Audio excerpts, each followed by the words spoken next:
all right. And it is not turned, yes, it is turned off. Thank you. Perfect. Yeah, that's weird. I guess it's better than climbing upstairs in front of people. That's reading my text.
Good evening and welcome to this night's presentation of the NEH lectures for the Flannery O'Connor Symposium.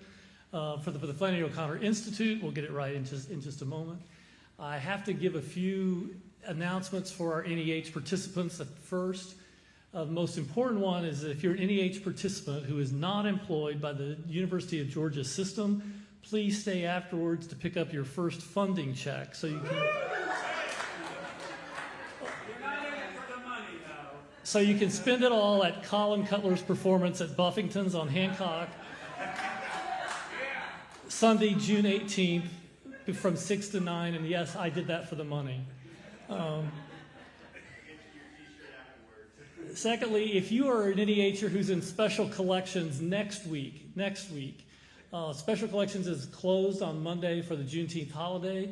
And you need to go by on Friday of this week and give them your requests for information. So if you need some help with that, talk with either Bruce or I, but you want to try to get in some requests on Friday so they can have everything ready for you the moment things start on Tuesday of next week. We are still working on getting our visit to Flannery O'Connor's church. In case any of you are interested, I'll be posting something the next day or so. So kind of be watching that. And more seriously, if not more soberly, Bruce and I both feel it's appropriate to acknowledge and to mourn the death of Cormac McCarthy, whose fiction often mined veins parallel to O'Connor and produced some of the most challenging writing our nation's been blessed with. As one commentator noted, McCarthy never avoided any author's territory he wished to enter, not even that of the Dixie Limited. Instead, he was more likely to hitch rides until he was ready to get off and light out for his own rugged regions, whether the besotted hills around Knoxville or the arid landscapes of a bloody Southwest. We take this moment to remember and offer thanks for his work. Long may it continue to find readers strong enough to confront it. Requiem Pace. My real purpose, though, in being here tonight is to introduce to you Christina Bieber Lake. For anyone who doesn't know Christina or her scholarship, you are about to hear from one of the country's most distinguished scholars of Christianity and literature. Currently a professor of English at Wheaton College and a former holder of their Clyde S. Kilby Chair, she is also a recipient of a senior research fellowship at the Carl F. H. Henry Center for Theological Understanding, a logical flowering that grew out of her BA from Princeton, followed by an MA and a PhD from Emory University. Ever since she left grad school, or pretty much after she left grad school, she's made Wheaton her home, much to the delight of 20 years or so of students. I won't be too exact, Christina. I came to know tonight's speaker through my friend, co-editor, and fellow 2017 NEH O'Connor Institute participant, Avis Hewitt. During that July in Milledgeville, at some point in every, and if you know Avis, you'll understand this, every conversation, Avis would opine, Christina Bieber's Lake is really great, really great.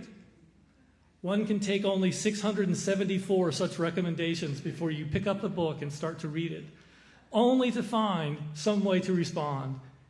Never mind, but never much of a rogue asteroid. When I bought my copy of The Incarnational Art of Flannery O'Connor, Christina's first book, wouldn't you know it, Avis was right. It was great. Many scholars have offered theological examinations of O'Connor's work, but none with the depth of knowledge of classical theology, modern theory, and deep reading skills that I found in Christina's book. Apparently others have come to similar evaluations. Her second book, Prophets of the Posthuman, American Fiction, Biotechnology, and the Ethics of Personhood from the University of Notre Dame Press, was published in 2013 and won the Aldersgate Prize from Indiana Wesleyan University and the Catholic Press Book Award in the category of Faith and Science. Her third book, Beyond the Story, American Literary Fiction and the Limits of Materialism, also from Notre Dame, kept up with its siblings, winning the 2020 Christianity and Literature Book of the Year award. Unless you think Professor Bieber Lake is only interested in academic arguments, in 2020 she added to her resume The Flourishing Teacher, a vocational renewal for a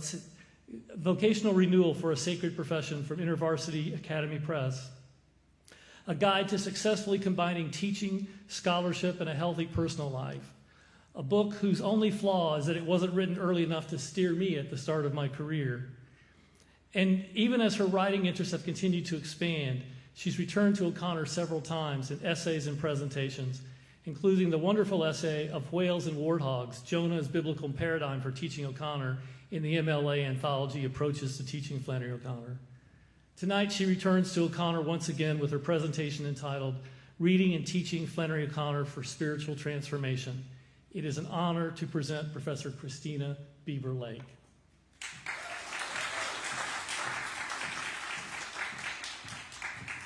Thank you so much, Bob.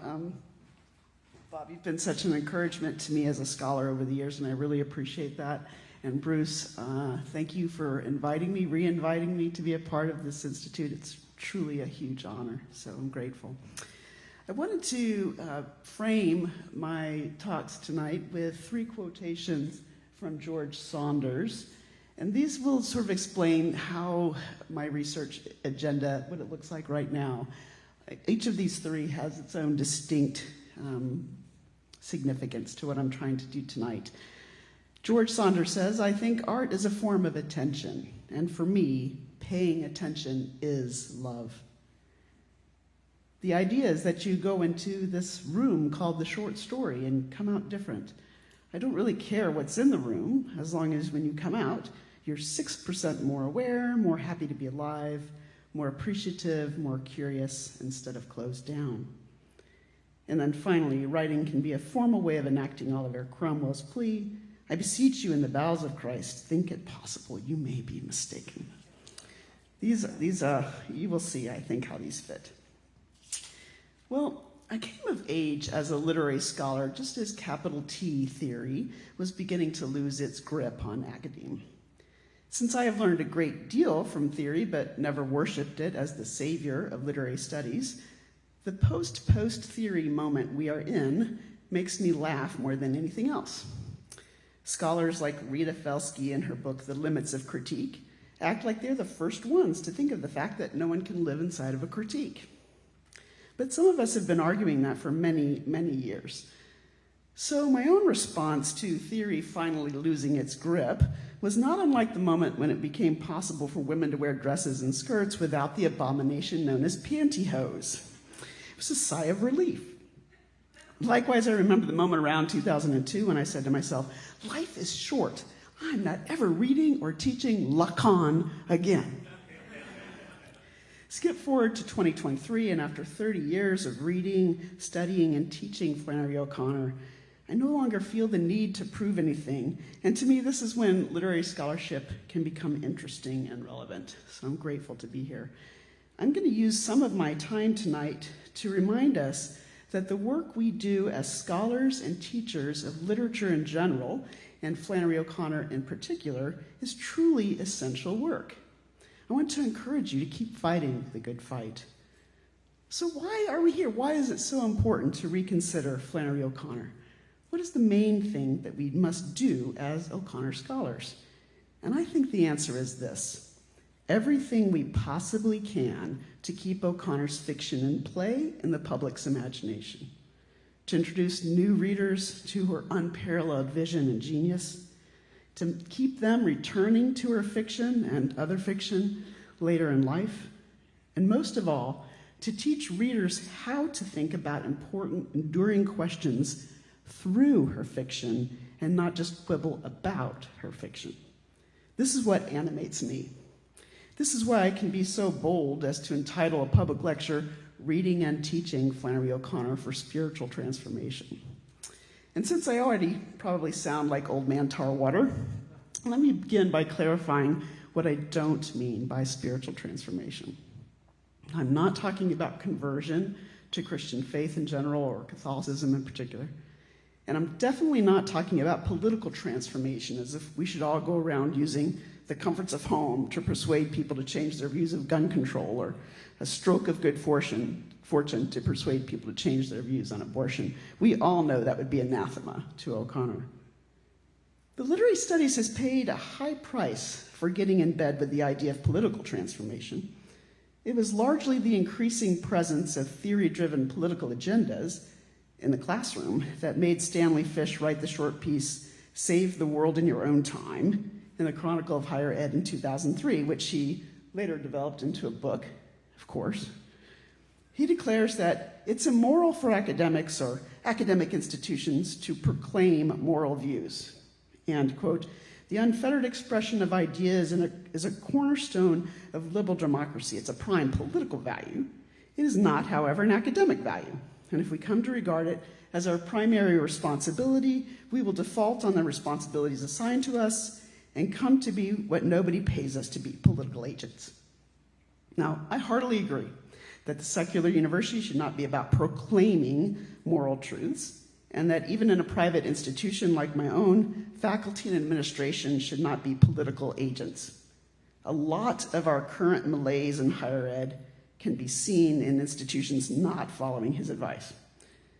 But Fish is fatefully misleading by arguing that the only virtues we should uphold are academic virtues, like integrity, as if what goes on in a classroom can or should be scrubbed of all normative conversations about morality.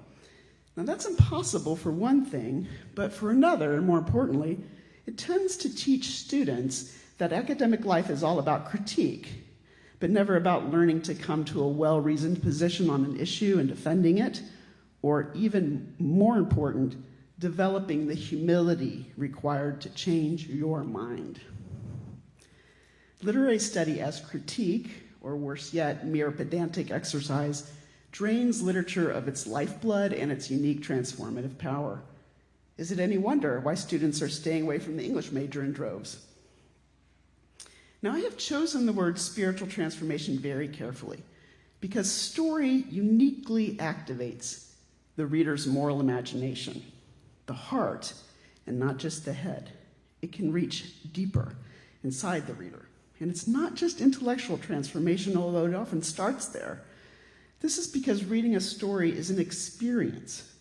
With story, we can step into different possibilities for our lives, finally accurately see the other person that we have demonized or rendered invisible, and change direction. Now, the theological term for that change of direction is repent. I have read and collected, though, a lot of different books from secular perspectives to help me articulate this idea better. Philip Davis's book, Reading the Reader, is one of the best. He says, reading can be a way of testing out different ways of being, different versions of reality, different forms of expression. It can be a way of expanding one's horizons, one's sympathies, one's understanding. And I especially like the way he puts it near the beginning of the book, so allow me to share this quote. Tom, I also like block quotes, so that's why I put them up here so we can follow along.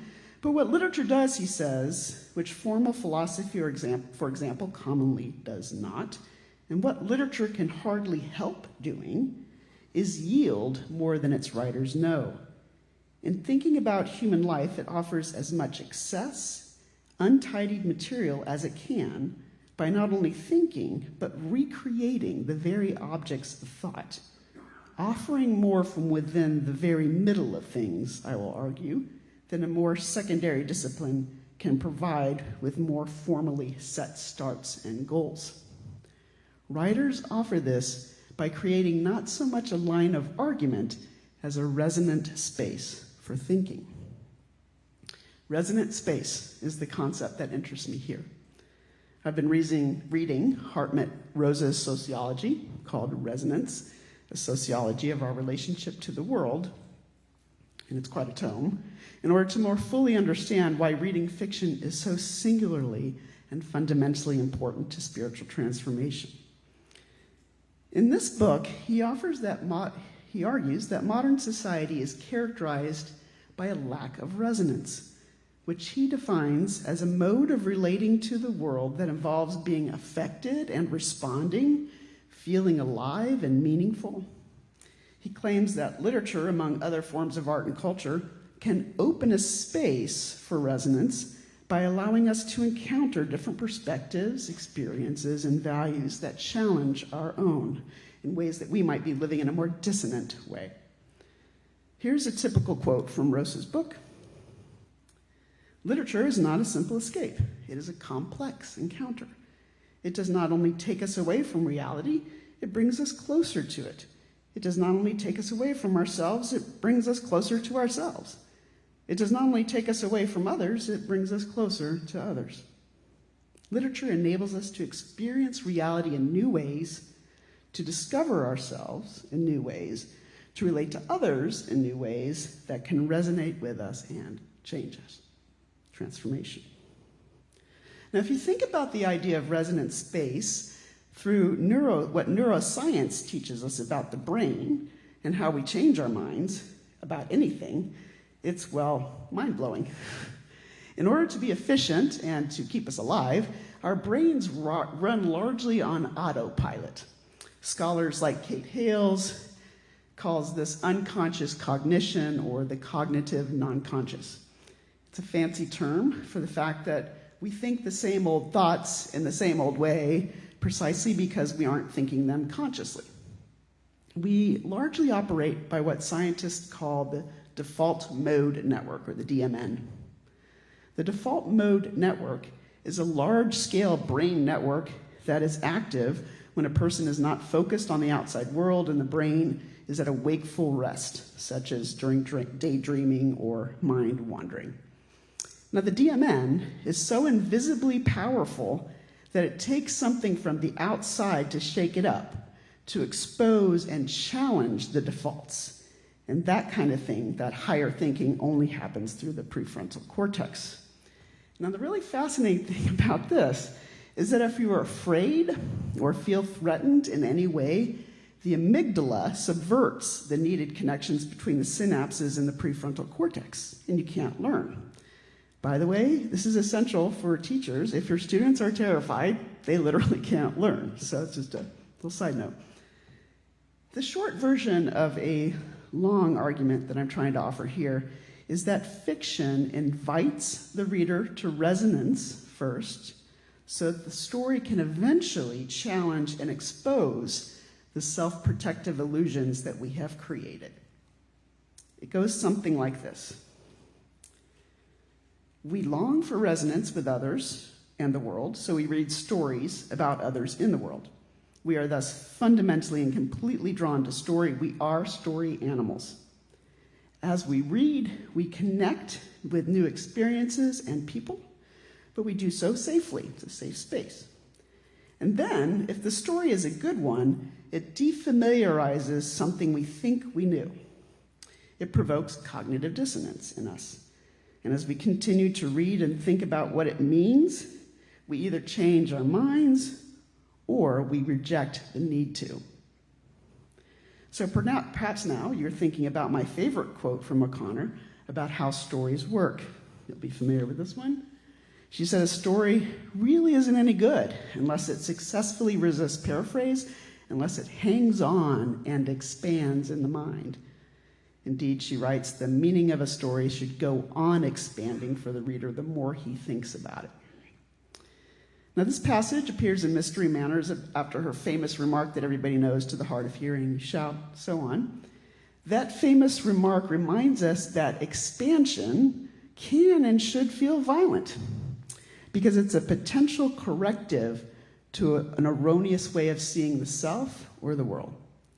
Philip Davis calls these erroneous ways of seeing the world, potentially erroneous, as our frameworks, the default mode network. Since we are very committed to our frameworks, all the unthought thoughts that continually run on the DMN, it takes a lot to expose and challenge them. So all this explains why when I speak about O'Connor, especially when I'm trying to convince theologians and pastors why they must read and think about fiction, I often draw on the story of Nathan the prophet, his confrontation of King David. It is paradigmatic of what she hoped for her characters and for her readers. Now, I want to point out that this image and several others I generated with Bing AI. It was kind of fun. I had a little fun with that. The narrative in 2 Samuel picks up after David takes Bathsheba for his own and sends her husband Uriah to certain death on the front line of battle. Now, by the way, there's a very O'Connor-esque detail in the way that David sends Uriah to his death, because he actually gives Uriah the note to give to the commanding officer that basically reads, put this guy on the front line. Now, what this means, of course, is that David knew that Uriah wouldn't read the note. Interesting detail. But the length and the detail of the story of Nathan's prophetic confrontation of David are important, so I will read the whole passage. But the thing that David had done displeased the Lord, and the Lord sent Nathan to David. He came to him and said to him, there were two men in a certain city, the one rich and the other poor. The rich man had very many flocks and herds, but the poor man had nothing but one little ewe lamb, which he had brought. He brought it up, and it grew up with him and his children. It used to eat of his meager fare and drink from his cup and lie in his bosom, and it was like a daughter to him. Now there came a traveler to the rich man, and he was loath to take one of his own flock or herd to prepare the wayfarer who had come to him, but he took the poor man's lamb and prepared that for the guest who had come to him. Then David's anger was greatly kindled against the man. He said to Nathan, as the Lord lives, the man who has done this deserves to die. He shall restore the lamb fourfold because he did this thing and because he had no pity. Nathan said to David, you are the man. And it doesn't mean like you're the man. It's like you are that man. Thus says the Lord, the God of Israel, I anointed you king over Israel. I rescued you from the hand of Saul. I gave you your master's house and your master's wives into your bosom, and I gave you the house of Israel and of Judah. And if that had been too little, I would have added as much more. Why have you despised the word of the Lord to do what is evil in his sight? And David said to Nathan, I have sinned against the Lord. One would be hard-pressed to find a better biblical example of the prophetic and transformative power of storytelling, especially its kind of what I call backdoor power to dismantle our illusions. To consider David as a hearer or a reader is to get to the heart of what O'Connor wanted for her readers too. Accurate self-knowledge of our various failures to recognize lesser others who have a claim on us. The particular spiritual transformation O'Connor desired, I think, in her readers is the same that Nathan desired in David. This, the recognition that all people are made in God's image and that we are here to love them, not to use them. Now let me point out some important things about the biblical narrative that you may not have thought about. First, Nathan had to defamiliarize the situation by telling a story. Otherwise, David's defenses would have been up and he would have remained blind to his behavior. Second, he knew he could rely on David's moral imagination. He knew that if he told David a story that was not apparently about him, a safe story, David would resonate with it. He would easily make the right judgment call. He would quickly identify the perpetrator and the victim. Nathan also knew that the story needed to be detailed and personal enough for David's emotions to be engaged, not just his mind. Note that the text says David's anger was greatly kindled against the man. And note finally that Nathan waits for David to act on his anger at the injustice, not just to acknowledge it. So David swiftly concludes that justice for the poor man would involve not only that reparations be paid to him, but that the rich man be punished by death. This simple story, very short, engaged his whole person. And all that was left for the prophet to do was to declare, "You are the man," by pointing out the analogous elements. David was cornered by the truth of his own behavior, and he repented. He changed directions. Now, Nathan could use such a brief story in part because he knew his audience. He knew that David, having a heart for God, was ultimately receptive to the idea of taking responsibility for his own actions, failing to care for others. Because David's blindness was self-protective and not a moral blindness, the connection between Nathan's story and his own was immediately apparent to him. But now you're thinking, well, what happens when a reader's blindness and failure to take responsibility for others is more fundamental and indeed culturally reinforced? O'Connor believed that it requires a more powerful story, one that forces the reader into cognitive dissonance, to wake us up and to see what's really going on in our interactions with others. This is why good storytelling for her is necessarily prophetic. It's the raw truth itself that is doing the convicting. In that same essay, she wrote, "The prophet's vision is a goad to the conscience. It seeks to awaken us to what we are and what we are becoming. It seeks also to show us what we can be if we will only respond properly." So now let me move to the heart of my remarks, why The Displaced Person is a story for our time and one we must keep alive in the public's imagination right now. We must do what we can to hear its prophetic voice, and so allow me to think through it together with an eye on our current political climate. And for this, I'll need a drink of water.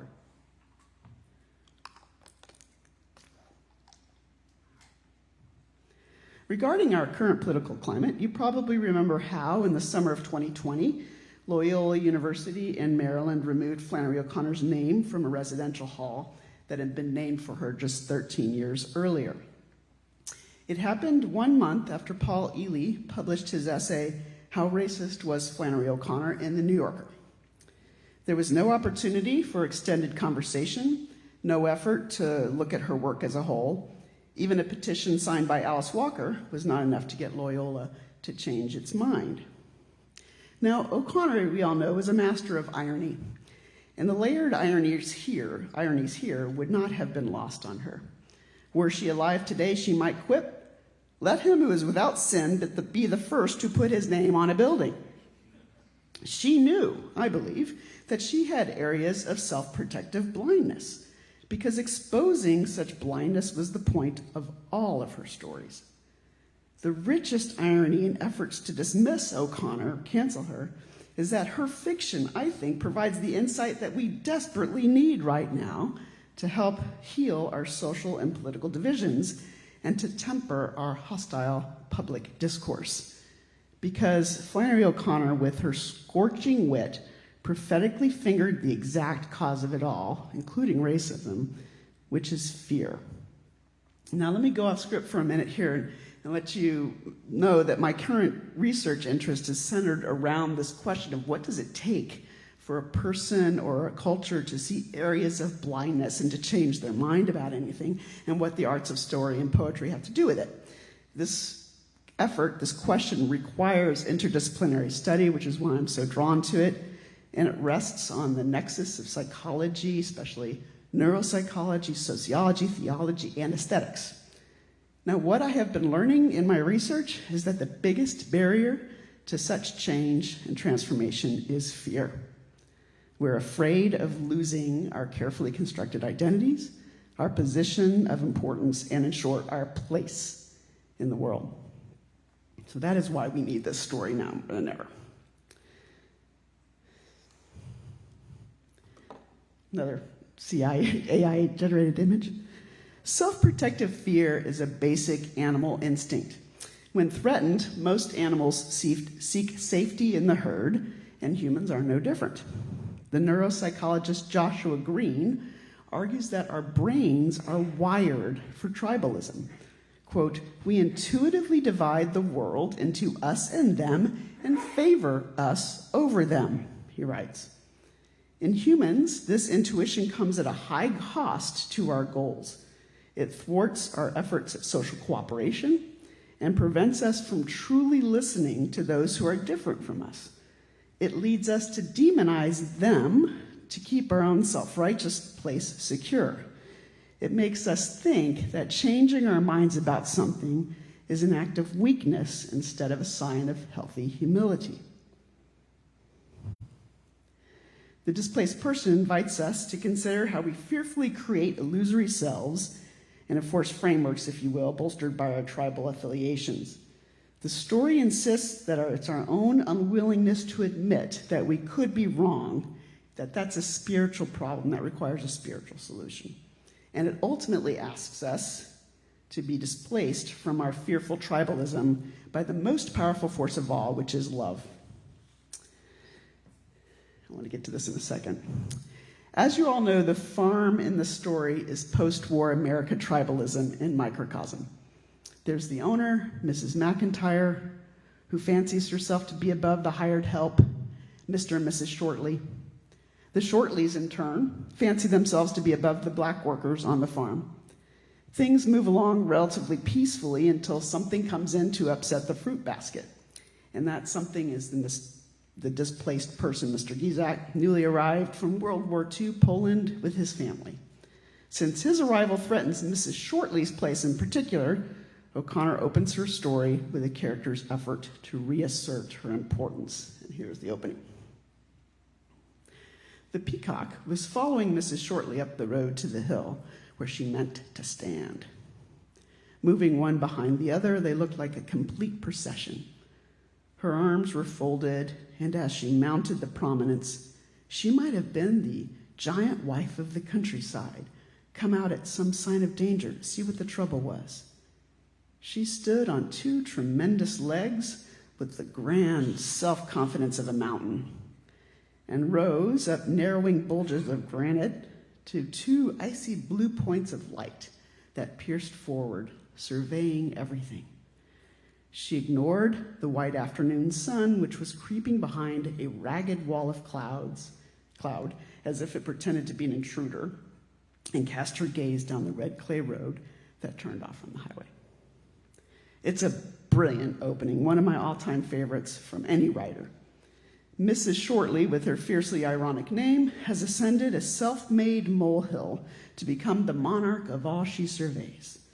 Her grand self-confidence comes from her position on the farm, made secure only by ignoring the white afternoon sun, which appears to her like an intruder. And it is indeed an intruder because, as you all know, in O'Connor's stories, the sun almost always stands for reality, the revealing light that shines into the darkness and which we ignore to our peril.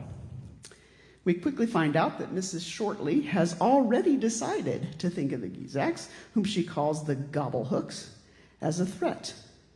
Quote, "The trouble with these people was you couldn't tell what they knew. Every time Mr. Gizak smiled, Europe stretched out at Mrs. Shortley's imagination, mysterious and evil, the devil's experiment station." When Mr. Gizak proves to work much harder and more efficiently than Mr. Shortley, Mrs. McIntyre declares, "That man will be my salvation." Mrs. Shortley, her position on the farm threatened, entrenches herself in her tribal views. With foreigners on the place, with people who were all eyes and no understanding, who had come from a place continually fighting, where the religion had not been reformed, with this kind of people, you had to be on the lookout every minute. She thought there ought to be a law against them. There was no reason they couldn't stay over there and take the place of some of the people who had been killed in their wars and butcherings. Self-protective fear necessarily seeks tribal affirmation. Those people come from a violent place. We are peaceful. They come from a backward place. We are civilized. It is tribalism that leads Mrs. Shortley to shut her eyes to the beauty of all persons, which I think O'Connor often signifies by peacocks, and to prophesy about the evil spreading here from unreformed Europe. Now, after trying to get the black hired hands to agree with her about the displaced person's threat to them all, Mrs. Shortley stood a while longer, reflecting her unseeing eyes directly in front of the peacock's tail. He had jumped into the tree, and his tail hung in front of her, full of fierce planets with eyes that were each ringed and green.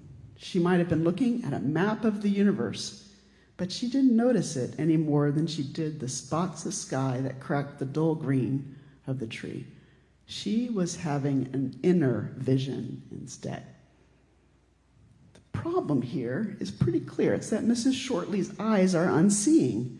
She misses the beauty right in front of her by favoring her inner vision, which features, of course, herself as a truth-telling prophet.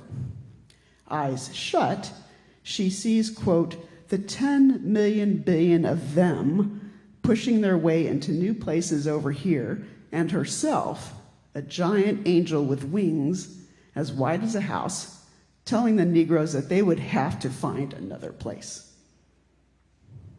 Now, no one can miss, I think, the self-appointed giant angels of our own time, from the protectors of the country against the hordes of immigrants to the administrators who deny anyone with an undesirable political view a university speaking engagement.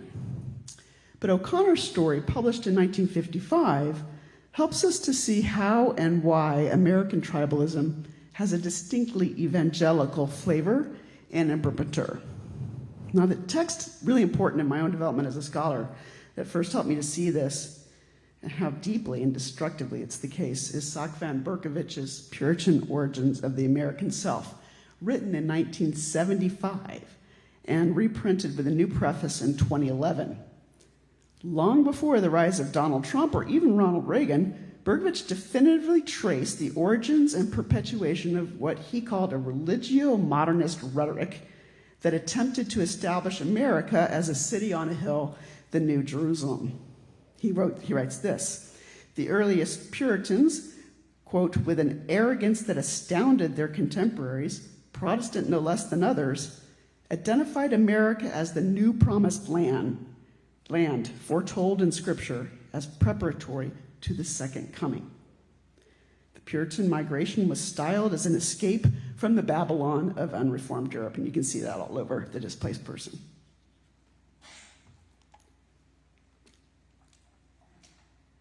This religiously motivated tribalism has sunk deeply into American culture.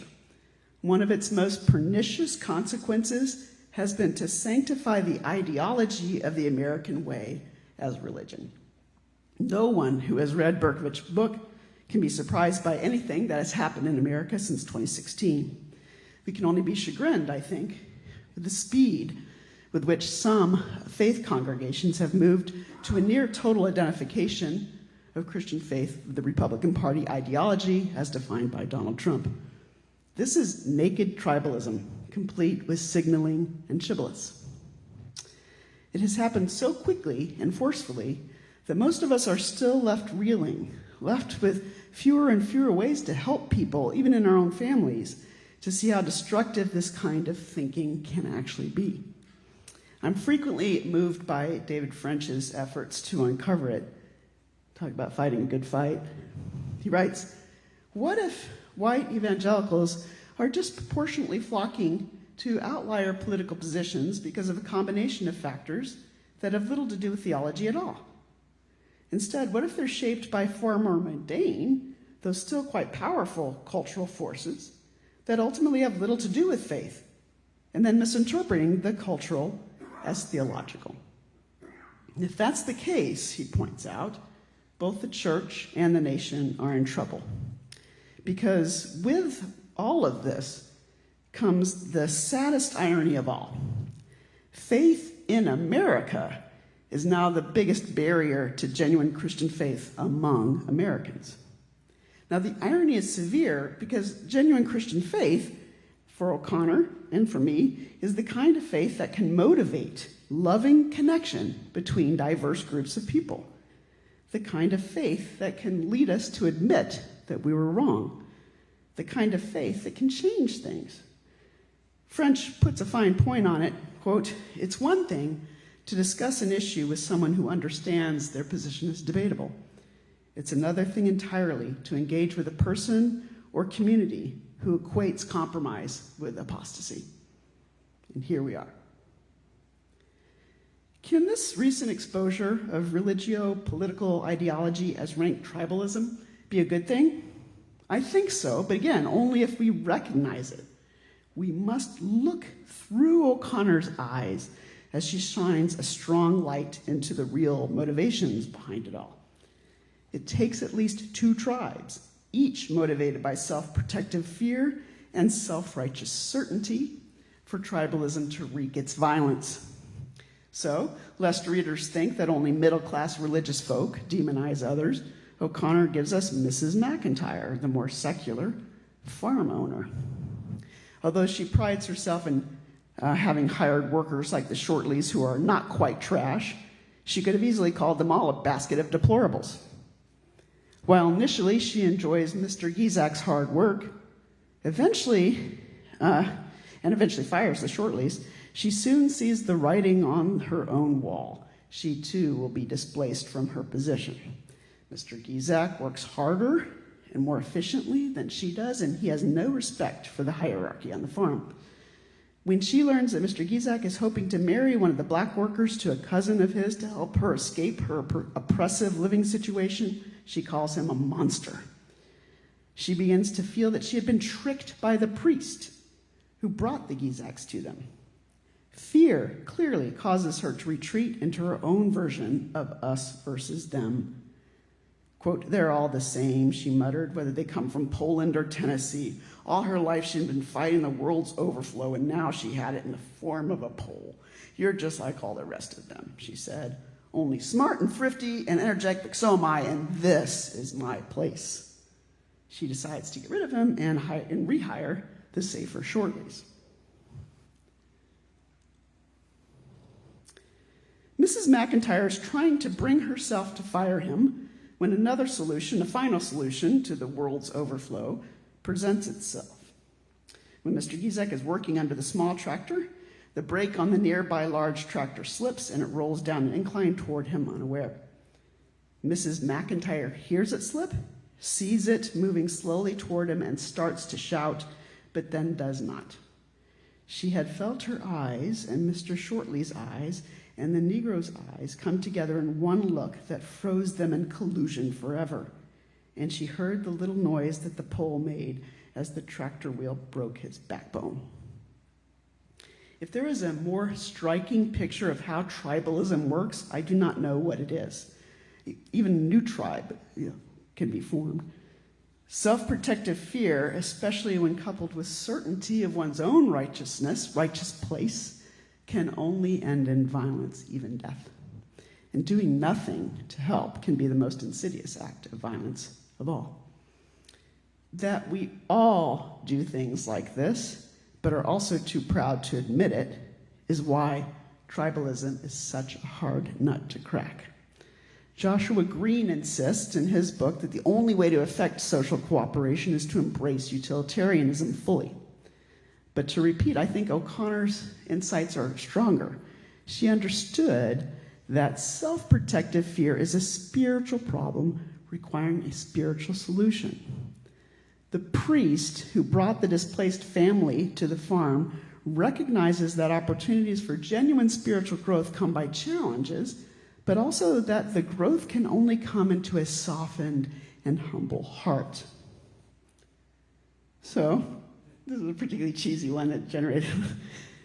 When he tried to convince Mrs. McIntyre not to fire Mr. Gizak, his eyes wandered to the peacocks on the lawn, where one is opening its tail. Quote, tears of small pregnant suns floated in a green gold haze over his head. The priest stood transfixed, his jaw slack. Mrs. McIntyre wondered where she had ever seen such an idiotic old man. Christ will come like that, he said in a loud, gay voice, and wiped his hand over his mouth and stood there gaping. Mrs. McIntyre, like Mrs. Shortley, closes her eyes to the beauty of all of humanity. She refuses the call to love her neighbor as herself. Instead, she hunkers down in place. Her, quote, face assumed a set, puritanical expression, and she reddened. Christ in the conversation embarrassed her the way sex had her mother. It's not my responsibility that Mr. Gizak has nowhere to go, she said. I don't find myself responsible for all the extra people in the world. And it's after this refusal, that she lets the tractor roll over Mr. Gizak's back, providing the story's gruesome final solution. As you know, O'Connor's stories almost always end with the opportunity for the character to grow. Sometimes it's really brief opportunity, rather than showing the growth itself. A character's complete conversion into someone able to take loving responsibility for her actions is a much harder story to tell, I think she thought. And O'Connor believed that even a trace of sentimentality only lets readers off the hook. But there is always someone in the stories who serves as a true prophet, speaking the truth, and thereby enacting tough love. In this story, that prophet is the priest. Although he would have looked more like these guys than that picture. After her failure to warn Mr. Gizak, Mrs. McIntyre develops a nervous affliction and must give up running the farm.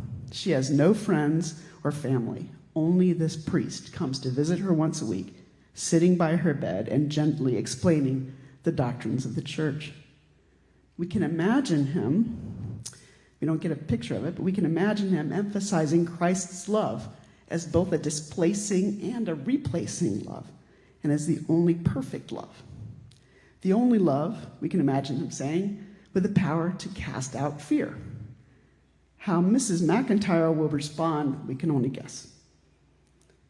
So the displaced person ultimately reveals why O'Connor believed that moments of grace must be violent. They must pierce staunchly resistant illusions, but also why these moments are gifts. Despite O'Connor's reputation for violence toward her characters, this story, like all her stories, is itself a gentle gift for readers. It invites us to the accurate self-knowledge required for spiritual transformation. It reminds us that no one deserves their name on a building. It reminds us to consider the others that we think we ourselves superior to, but whom we actually fear. It invites us to consider our own failures of love, what we have done and what we have left undone. What we do with that moment of self-recognition has always been up to us. Thanks.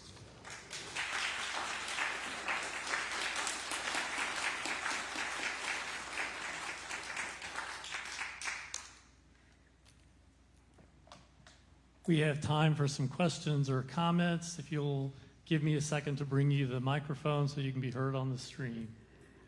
Meanwhile, I'll put up these. I got these photos from Ralph Wood. This is Catherine Ann Porter, by the way. Ralph Wood loved this photo. Any questions, any comments?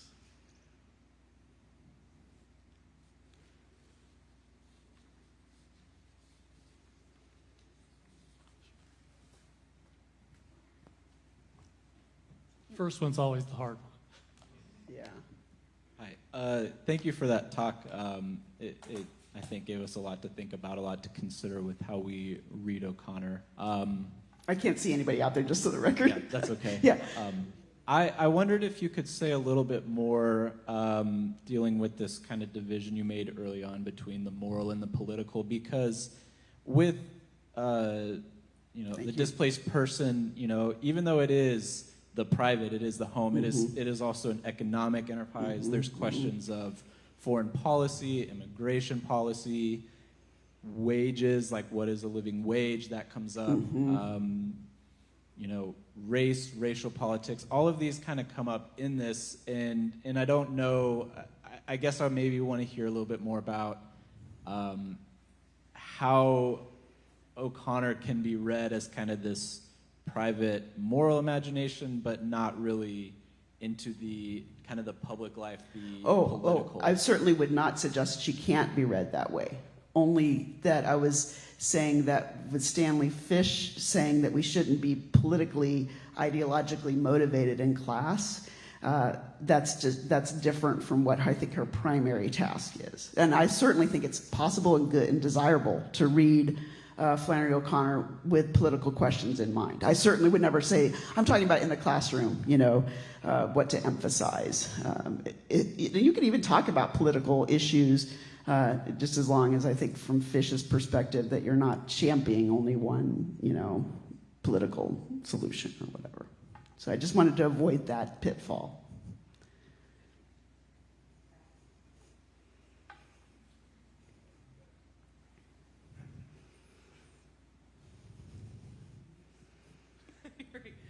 Thank you so much. I really enjoyed this talk, especially as a teacher, too. Just the way you presented it was very helpful for me, so I just want to thank you for that. Thank you. I'm really interested, because I work with younger students, too, in the application of your talk to a younger reader, and just your insight into that transformative power into a younger person. When I read Flannery, I definitely have the experience of examining myself, but I'm curious about how that works in a younger person, that not that they're not able to self-examine, but have a different condition. I guess. That's a really interesting question. As you know, we've been talking about this issue in our seminar, and I think the big fight for high school teachers and indeed college teachers is just to get them to read, period. Right? And to ask these kinds of bigger questions about why we read literature at all. And then you can begin to crack open, I think. It's like I do a lot of supervision of college students who are going to be high school teachers. And what I find myself saying over and over again as I visit their classes is like, don't forget the motivation piece. Your primary responsibility is to help them become kind of readers who can understand what they can actually gain from reading fiction. And it's not the same as what you can gain from reading, murder mysteries or whatever. Not that that's not fun and interesting, but that there's a different kind of thing that takes place, a different kind of challenge that takes place. And they should be invited into that as a very thrilling ability to discover who they are. In fact, if you want some even stronger language about that, I would highly recommend Mark Edmondson's book, Why Read? Yeah. And I think even sharing some of those insights with the students would be a way forward. Hi, I'm Christine Atkins. I'm in the Institute as well. Thank you for your talk. Just a quick question. I'm trying to look over my notes.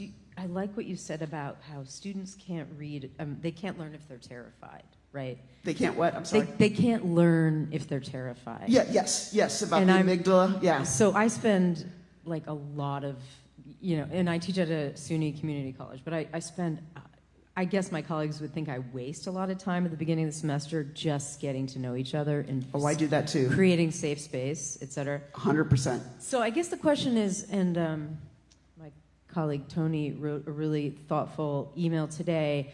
So when we're teaching, like if I have a black or brown student and there's the N word, or if there's a intersex or queer student, like how do we make them feel safe with O'Connor? That is one of the most important questions for O'Connor scholars to address right now, right? Because the students that I'm teaching now with regard to those exact issues are totally different than even just 10 years ago, right? Even just 10 years ago, as you know. And so we have to kind of reinvent our approaches and for me, even to the text that I select, and I hate that that's the case, but I don't teach things that I would have taught before. And it makes me sad because I think some of those things are fantastic, but there's plenty of good things, just as there is in O'Connor, that don't necessarily deal with those issues, right? So I hate that that's my answer. And then you have to do the setting it up, set up the heck out of it, right? And I have made some mistakes in my career recently where I didn't do enough setting up and had didn't do the trigger warnings, or I wasn't careful enough about it because I'm still catching up with all of this, the same stuff I've done for years. Suddenly having students in my office sobbing, So I think you do have to be super careful how you set it up and what and when in the class in terms of their relationships with each other and with you, that you can offer that, right? And maybe for some classes it might be not. Everybody's class is different, right? Like you can teach the exact same class twice in one semester in one group. You can imagine having that conversation with, and another one you can't, and I think being sensitive to that is important.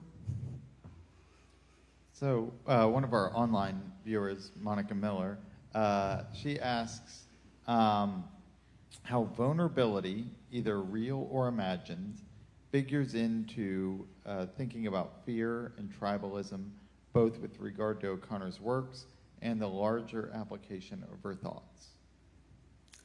Vulnerability. Well, I think what you're meaning by asking that is, that to be transformed spiritually, to be able to admit that you are wrong, requires the ultimate vulnerability, right? I mean, you have to be in such a place where you feel like you're not going to lose yourself by changing your mind about something.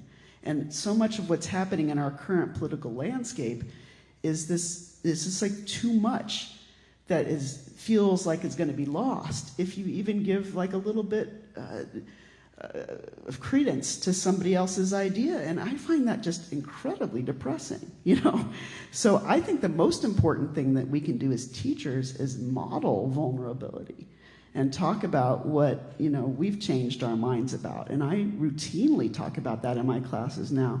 And I'm always asking, I'm always saying, it's not a sign of weakness to change your mind about something. And then to explain that, you never just change your mind by a rational effort. It's always much deeper and much more complicated than that. And that's why it's difficult, because it's not just, I put the pros over here and the cons over there and I changed my mind. It's never like that. And so to help them to understand that it's okay to not know, to be vulnerable, to be open. I don't know if that answers the question, but that's what I think.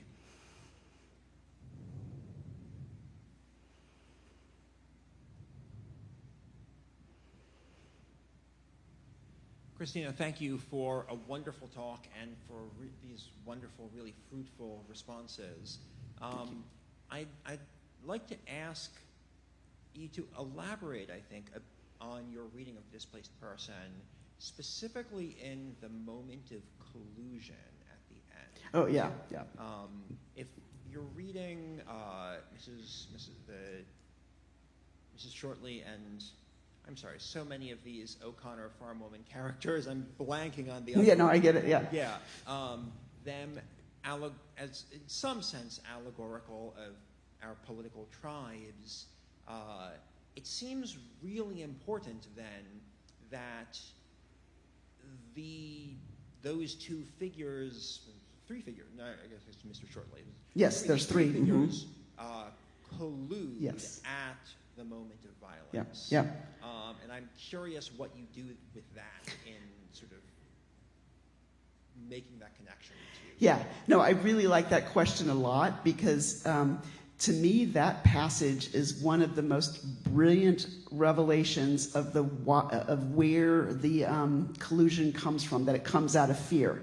So it's like I had these identifications, and we were kind of othering each other until we had the bigger, more threatening other that we could then become together and other. So it's like the logic of it is very much revealed in the fact that suddenly there's a collusion, we now really know who the demon is, and he doesn't do things right. He doesn't do things the way that we do things around here, right? And of course, xenophobia, in American culture, has been a unifying force, right? Think about 9/11, for goodness sake. It's like suddenly everybody was able to put aside some political differences because there was a big them that we all felt in collusion with one another against. But the logic is exactly the same. Out of fear, we other, that which we don't understand and don't know. But yeah, I mean, I could say more about that, but we can talk about it later. Hey, Christina, thank you so much for your talk. Always a pleasure to hear what you're working on and Thank see you, what Matt. what you're teaching. One of the things that I find so interesting about your work is your sort of interest in looking at science, looking at cognitive science, and I think that like trying to figure out how to integrate some of the insights gained by these other research methods are really important. Mm-hmm. And I sort of wonder if you could say a little bit more about, and we're going to have like breakfast on Friday, maybe you'll tell me more. Yeah. But like, just say a little bit about why that's so important to you to seek out these other sources, encountering all this insights from science and from other fields to kind of animate some of what you're trying to say about teaching stories. Thank you for that question. There's a lot of different answers to that. The chiefest probably among them is I really despise this kind of two cultures kind of mentality and separations between the sciences and the humanities, that pushes aside everything in the humanities as kind of a soft science, and we're just constructing things as opposed to the hard sciences where we are dealing with the facts. And that kind of attitude from definitely not among all scientists, but a certain kind of scientists who are metaphysical naturalists and not just methodological naturalists, that really angers me. And so I want to model that responsible, humanities scholars should be looking at what the sciences are teaching us about the issues that impact what we work on. And we work on how and why readers read. And you can get a lot of neurological data from neuroscientists, Plus, I just find it fascinating. I often think if I go back and get a PhD in neuroscience, I would. I just can't do like math and stats and stuff. But I think that it's just incredible. And it's this, like quantum mechanics, it's this area of research in meaning making and consciousness that is just beginning to start. There's much more we don't know than what we do know. So I like to follow those leads. That's probably the best answer I can give to that. I'm going to interrupt with a real practical question. Okay. How do you find those sources? How do you when you are interested in wanting to expand, the hardest thing is sifting through the whirlwind of information. So just real briefly, How do you find your sources? The first thing I do is call my friend Bill Struthers, who's a neuroscientist, and he sets me looking, and then you just kind of poke around, from where he starts you out and see who's writing about this from. There's this whole subfields now, like neuroscience, neuroscience of reading, cognitive poetics and stuff like that. And the more you dig, the more you discover all of those sources. I got really interested in reading about what I'm going to talk about on Thursday in my seminar, the 4E cognition as opposed to 4I cognition. And 4E cognition is that scientists within neuroscience, cognitive neurosciences, are now completely convinced that cognition is embedded, enacted, embodied, and extended, not individual and independent kind of thing. And the more you read about that stuff, the more you realize, well, yeah, novelists have always known that, And so it's just a perfect matchup with the questions that I'm asking about how we read and why we read and what happens when we read. So. But yeah, ask your neuroscience friends. That's definitely the We'll get that place to email start. from you later. Yeah.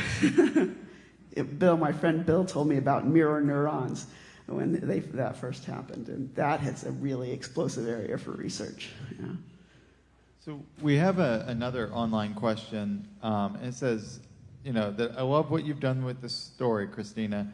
I once taught this story to a group of clergy who absolutely resisted it, primarily because of what they considered the racial caricatures which they saw. How would you have handled that? That's going back to that larger question again that we've been asking earlier.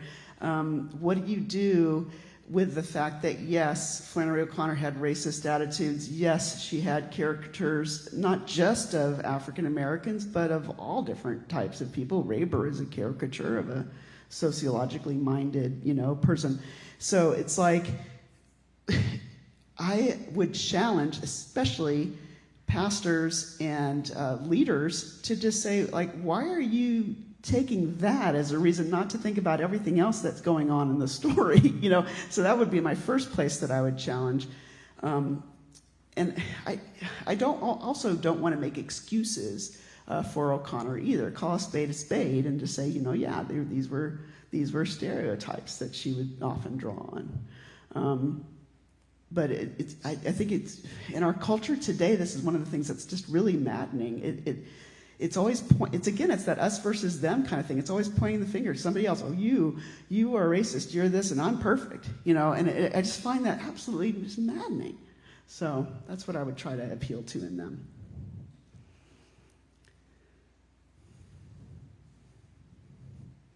Thank you so much for this, and I know that those of us who have had you in seminar have really enjoyed the pedagogical approach and the methods that you're using. I would be curious to know more about how much you talk with your students about your desire for spiritual transformation through reading and how to handle that without transmitting, there's something wrong with you that this text hopefully will fix. Okay, yeah. Well, first of all, I teach at a Christian college, so there's more I can talk about, even just more issues related with spirituality more directly and more openly. So there's that. But like I said, this idea of spiritual transformation is really just about being open to being changed, to changing.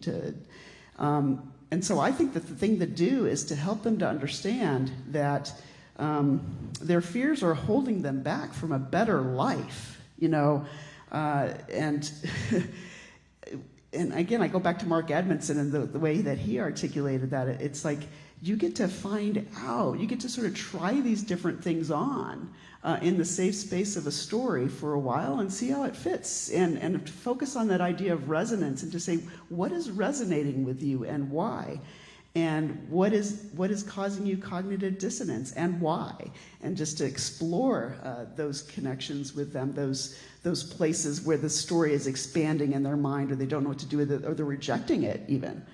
Gabrielle, you're talking about, like, when I read Middlemarch, I knew I didn't want to be like that character. That was a productive read for you. It doesn't always have to be like, oh, I'm doing my life wrong. it could be just like, oh, this is clarifying for me about what I really want, you know. Because O'Connor tended to be on the stricter prophet side rather than the kind of nourishing a different kind of consciousness, right? So she's the prophet. She's the Nathan figure. Thanks, Christina. I just want to echo what everyone has said about how your talk has gotten us all thinking about how different areas of study relate to each other. And, again, just thank you for your reading of this story. I'd like to go back to the comment made by the online listener. Okay. Because I maybe just want to extend the question a little bit. Yeah, I probably misunderstood the question, so thank you, yeah. Yeah, well, the fact that it was a group of clergy that were saying, we're resisting this story, or we don't like this story because of the stereotypes. You pointed out that it's fear that paralyzes students in the classroom. That's when they don't learn. And I wonder, is there something besides fear? Maybe is it fear that's causing this group of clergy to say that we don't like this because, we don't want to be accused of this. We don't want to be associated with this story, kind of like the New Testament Pharisees wouldn't want to get close to the lepers because they might get, leprosy, or they might become unclean or something like that. But I wonder if there's something besides fear. Mm-hmm. I mean, in the story, O'Connor shows how pride paralyzes people. And I think of there's that discussion of how Mr. Shortley pretends to be paralyzed, and he really is kind of paralyzed in a way. Mm-hmm. Yeah, well, pride is definitely a big barrier to change. There's no question about it. I didn't mean to suggest that it's only fear. I just think that fear is the leading,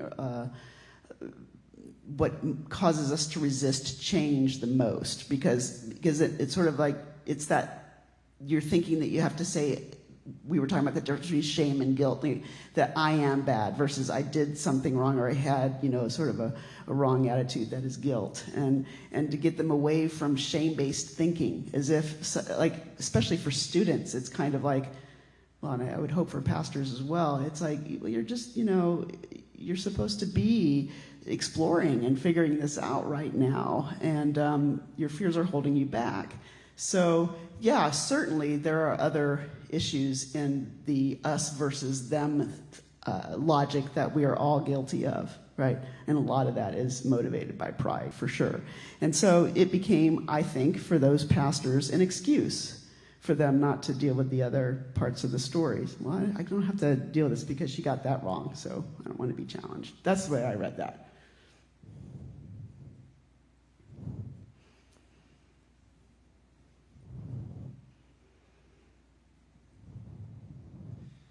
Thank you very much. This is kind of to get back to Tim's point, too. I think when we think of pride, it is often, or what we take pride in, whether it's pride, as such, or what we take pride in, that can often help clarify what we are most afraid of losing, too, because our identity gets wrapped up in it, right? Yeah, no, they're connected. Right. Yeah, I think that's your point. Yeah, exactly. Yes, I think that's exactly right. Thank you for, yeah.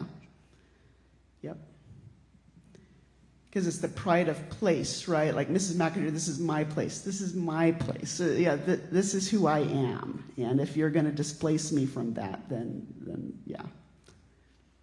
Hi, thank you so much for the talk. I'm really very interested in this idea of the neuroscience of fear and putting it in relation to tribal, this story in particular, but also the tribalism and nationalism that you're talking about. And also this conversation's really interesting in terms of race. So I'm just wondering what you do with the two black characters, because one of them was in the moment of collusion and his eyes locked.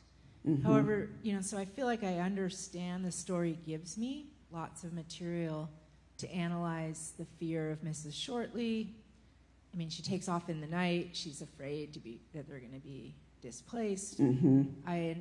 Mrs. McIntyre gets a lot of airspace. Her fears are well known and well aired, but the black character is not so much.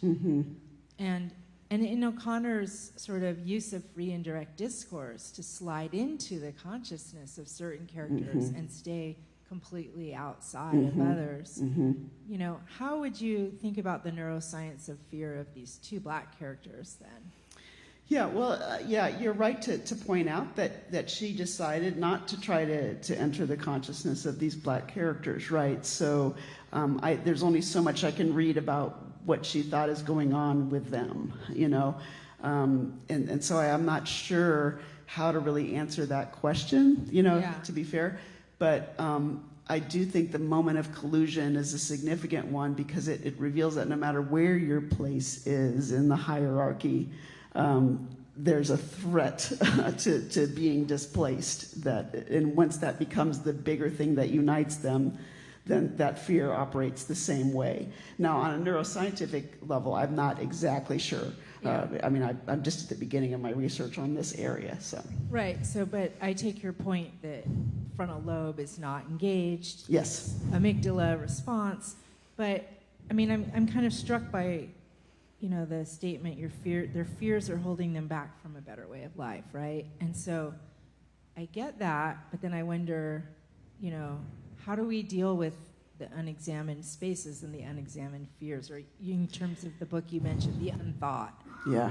In this structure, right? Yes. What remains unthought even in our own structures? Yeah, well, that's why I'm reading that Kate Hale's book right now, is to try to see what she thinks about that and how that can be done. Because the more we learn from the cognitive neurosciences, the more we realize that autopilot thing, that unconscious cognition, is the large part of how we couldn't function if we didn't have it. Like, you wouldn't be able to drive your car if you were always thinking, I got to press the gas, I got to press the, you know, this pretty much rules the day. So to me, the first thing to start with is understanding that it's huge, you know, and that it's not your fault either, right? So many things form that unconscious cognition, the stuff that goes on in your default mode network, you know, so many things form that. And I wonder if that's something we could, you know, talk about in our classes. I think we should. 1955, Milledgeville, Georgia. What remains unthought? You know, what does she have access to? What doesn't she have access absolutely. To? Because you know, like David Foster Wallace has that, you know, that speech that everybody's always teaching about. Like, you don't know, the fish doesn't know that they're in water, right? Because they're in water, and that's all they've ever known. That's the way that non-conscious cognition works.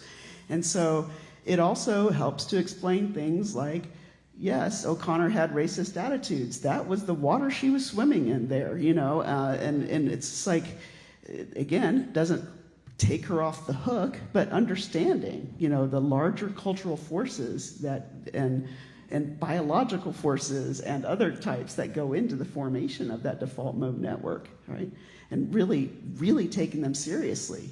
And that's why it's kind of hard, why it's really hard. To be willing to change your mind. And Michael Pollan has this book, How to Change Your Mind. And I was talking about this in the seminar the other day. I want to be very careful about how they say this, but you can go on LSD and it can take you off of the default mode network, and you can actually have experiences and new thoughts and make new connections that you weren't able to make before, because that unconscious cognition in the default mode is so strong.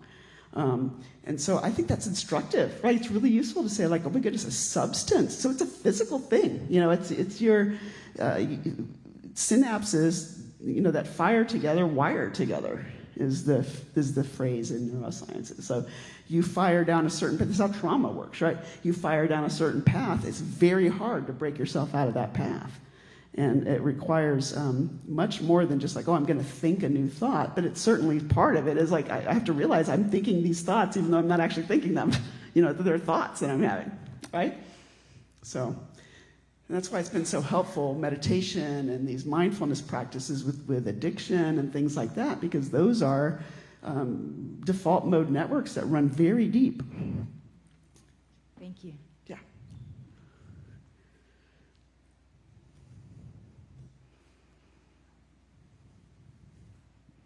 Thank you very much, Christina, for that talk. It was really fascinating to listen to. I had a question that sort of builds off of questions about this moment of collusion in the story, kind of bringing in a literary critic and social theorist I know you're familiar with, René Girard. Yes. Right. It seems very curious to me, right, that you have this moment where there's this death, which on one level is not a murder, and on the other is certainly a murder because of the lack of, preventative action. Right. And you could very easily see this as something like a founding murder or kind of founding sacrifice, the new building of the city upon this act of violence, right? Right. And yet what's shocking about the story is that that doesn't happen, right? What happens right after this is that we're told Mr. Shortley ends up leaving, and the two black workers end up leaving, and then Mrs. McIntyre is there by herself. And I was just curious to know what you made of that, whether, I don't know, whether, like, how we're supposed to see that there's some failure of this sort of, what Girard sees as a kind of pre-Christian mechanism of social foundation. Yeah, that's a really big question, of course. And, I think Girard would probably say something like, well, an act of violence where you're acting out of fear of losing your place, whatever, isn't necessarily going to lead to that kind of the scapegoating kind of effect or whatever, right? It's not necessarily going to happen that way. With Girard, I'm much more interested in that question of mimetic violence and mimetic behavior in the sense of like, I just mimic. That's kind of where the mirror neurons come in. I just mimic what other people do without even really thinking about it. I don't need not even my desires are my own. They're like, well, they want that, so I should want that. I want, and the way that describes American culture to me is a much more interesting issue with Girard. So I don't really have anything to say about it. I don't know. Yeah. Hi. Thanks again for the talk tonight, but. Especially thanks for the seminar yesterday. It was a wonderful discussion, and I'm looking forward to tomorrow's session as well. I want to go back to the previous question over here regarding the two black characters, this notion of complicity at the end. And I just want to share something I've been learning since I've been here. I've been working on the displaced person, and one of the things that I think can kind of give some context for that question is O'Connor, there's two versions of the story, and the first version of the story that was published in the Sewanee Review, O'Connor finished in March of 1954, and she thought the story was done. She wrote to Robert Giroux and said she had the stories ready for a collection, and was trying to arrange that. It was contingent on when the Sewanee story would come out. After Brown versus Board of Ed in May, she rewrites the story. Oh, see, I didn't know that. I haven't read that first version. And she makes it into novella. And so what ended with the death of Mrs. Shortley suddenly opens up with the question of miscegenation, takes front and center stage. Okay, well, that's fantastic. That's so interesting. So then the question of complicity at the end, I think, it raises questions about where is O'Connor's mind on the integration question. Yeah, it certainly does. And how is that at work in this story? So, so I think that creates a lot of possibilities. The thing that's strange about that is she makes the black characters complicit in preserving the South social structures, which seems a little odd, maybe wishful thinking on her part. Maybe wishful thinking, or there's a certain kind of just you get used to what you know. Yes. And that's a very powerful human force, against even releasing yourself from your bad condition. It's one of the saddest things about humans. So, and I don't know what O'Connor thought about that issue, per se, but I do know that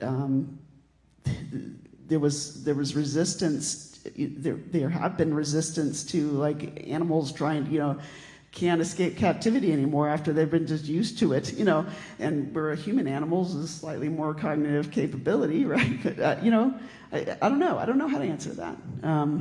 But. And I guess I do have a question, though. Yeah, okay. I wanted to thank you for bringing up the Paul Eli essay. We had a lot of discussions about that. Yes. And to tell you the truth, I've taught O'Connor over the years, and I've become more interested in O'Connor since the Paul Eli essay. And I found his essay provocative, and I felt, here are interesting questions to work on. And I was actually a little disappointed by how swift and harsh the reaction was from the community of O'Connor scholars. And I appreciate your kind of more open conclusion tonight. But I wanted to ask, would you ever consider, assigning that essay to a class? And do you think that could lead to the Ely essay and the New Yorker? Yeah, I mean, I was supposed to teach Flannery O'Connor this fall, and the class didn't make. That was a really depressing reality. And, I might. I tend to be rather fearful myself, as I mentioned earlier, when it comes to, unless I know we have the space to have a very nuanced conversation about it, I'm not going to bring it in, And so I tend to pursue other goals. But of course, race comes up in the class. But yeah, I mean, I would definitely, consider teaching that. Yeah. I think we have one more. Thank you. If I might just respond to some things that have come up and offer one or two thoughts. I was just rereading the story for your seminar today, and for your seminar tomorrow. So the black characters have a still on the property, and Mr. Shortley has a still on the property. And they collude with each other not to, let that word get out. Yes, that's a good so point. They're used to colluding, and Yes. that's one reason And that's why. their economic livelihood, right? They're kind of making some money on the side with that too, I assume. Right, and partaking as well. And I'm sure. partaking, of course. So, I mean, that's one reason why they might want to upset the social order, right? That the order that they have collectively put in place. The other question about why everybody leaves at the end, one possible answer is that they're leaving the scene of the crime. That's a good answer.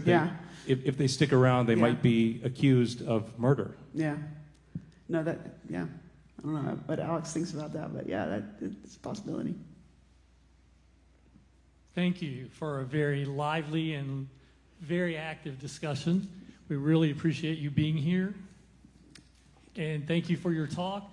Again, if you will thank Professor Blake. Thank you. Appreciate it.